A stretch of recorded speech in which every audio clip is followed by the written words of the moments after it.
first games are now complete. And for those on the YouTubes, you will be seeing them all uploaded very soon, hopefully, to the channel. 4 games were started last night, but unfortunately, due to time constraints, only 2 of them were actually completed. My sources tell me the Xandri Power Slaves versus the Roaring Juniors in the Artful Bludger Segunda Division. That match had to be paused at half-time and will be completed on Saturday. I'll bring a full match report as well as their full match video when we can. The other match was the Somebodies versus the other Snotling team. Give me un momento. The Illustrated Snotlings. That's who. They got into the second half, but only by 3 turns, and their match has also been paused and will also be finished on Saturday. The matches that did finish, one from the Primera and one from the Segunda. And we'll start with the Segunda match first and explain that that was the Dark Elf team of the Antiheroes versus the Chaos Renegade team of the Wild Boys. And in the Primera division, it was my Nordic Nippers and Lee's Averheim Mashers. That completed. We will start with looking at the table, and then we'll go into the rosters of each team. So, as you can see, with myself top of the table, there is no space for miscommunication. I did in fact win. And if I move across, you guys should be able to see that it was by a touchdown difference of 1. I scored 2. 2 Lees 1. Luckily, it could have been 2-2. It was very, very close. And there was only 1 casualty in the entire game, and that was mine. Although on a technicality, there was 3. That is because, for the first time, the vampires of mine, after like 9 games now, first casualties inflicted through animal savagery, and quite a number of knockouts too. We had 1 player killed and another player badly hurt. No lasting effects there. We also had a number of fouls being made, and on both teams, on 1 singular occasion, the referee waved away a foul and allowed play to continue. But Averheim Mashers did also have a player sent off on top of this. They were definitely trying to play some games. The Ogre as well, doing Ogre things. Over half the game was just staring at the lilies in the ground. And to be fair, this game was lightning quick because both of us were having turnovers and a number of them. It was interesting. Let's have a look at the team, shall we? I won't bother showing you all the league stats yet because obviously people haven't played enough games to make it interesting. And I will start showing stats as we get into it. So, looking at the vampire team, as you can see at the bottom here, I keep track because this is my roster. Killed by Frida. Tove was an unskilled thrall, so no issue there. The other one is back on the bench, ready to go. Ignore number 9 here, because that is just the name I have outlined, as well as Estrid, ready for when them players get in. But, as we can see, those that garnered SPP was Bodil, which is our tackle thrall, who picked up the only Kaz of the game on Blitzer as well, so very, very nice. Also, Inga picked up the Man of the Match award and spent it on a random primary, picking up tackle. We also look to Irsa, who got both touchdowns and 2 completions. She got herself 8 SPP and could take a random, but my intention is to get every vampire with pro before randomizing it up and maybe having a bit of fun. So until such a time, Ilsa is going to stay there with her 2+ passing, and he's going to be the thrower, and at this point, the fucking touchdown scorer. Are you kidding me?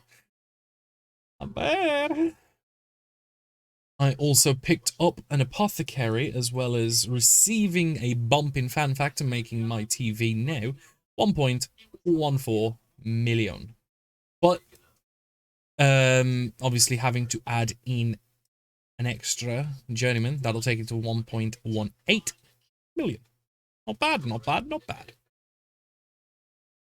Unfortunately, there was not a terrible amount of SPP to go around for our dear friend here, but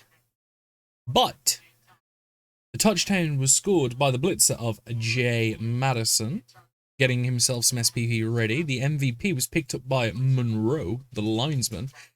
Probably not that great, but we'll take it.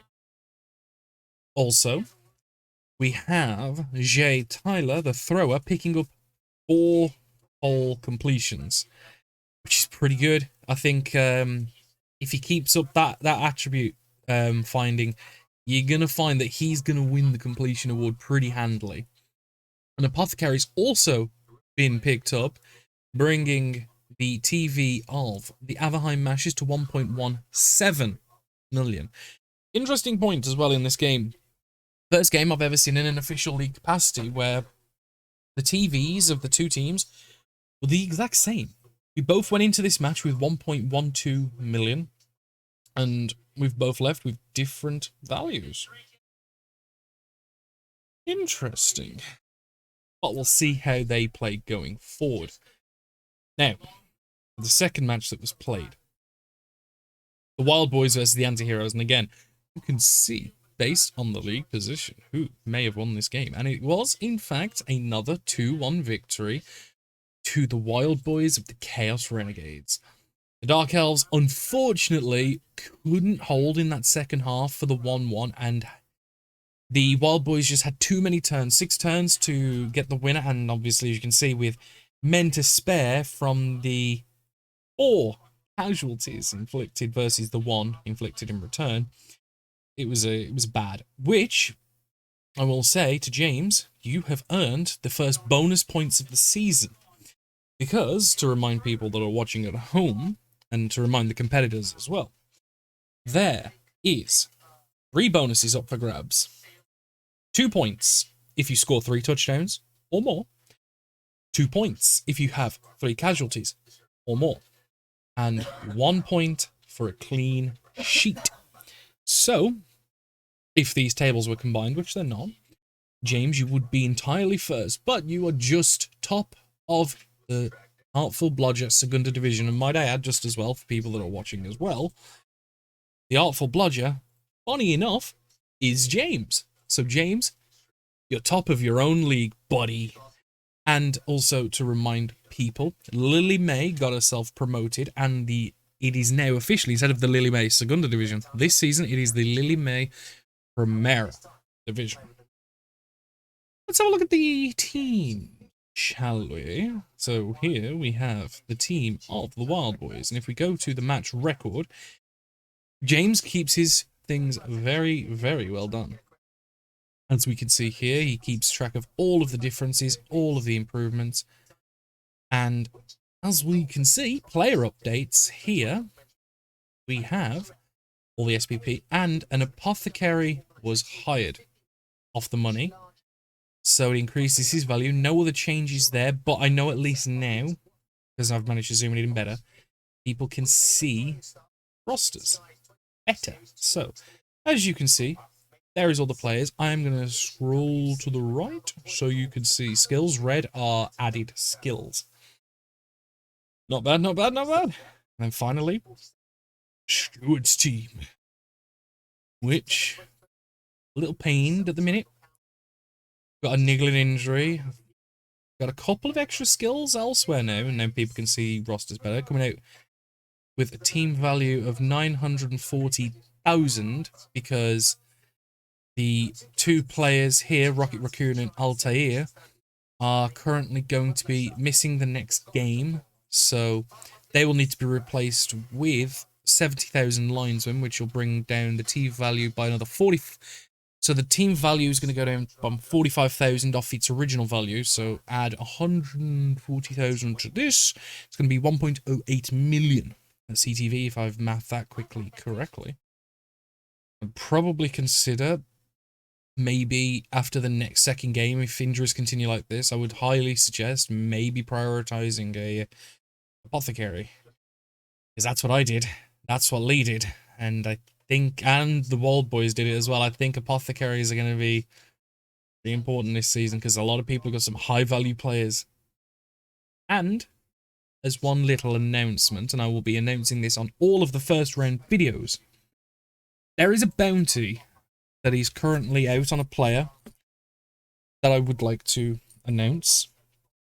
And it is a member of Sam's team. If you'll allow me one moment to bring up the teams so I may show you. There we go. So, player number 13 of Sam's team, who is a standard snotling, with sure feet, might I add. His name is Kenny, and because Sam brought this to the commissioner's attention, and the commissioner, me, has put out this bounty as requested, because we're going to see who is the bastard and who kills Kenny.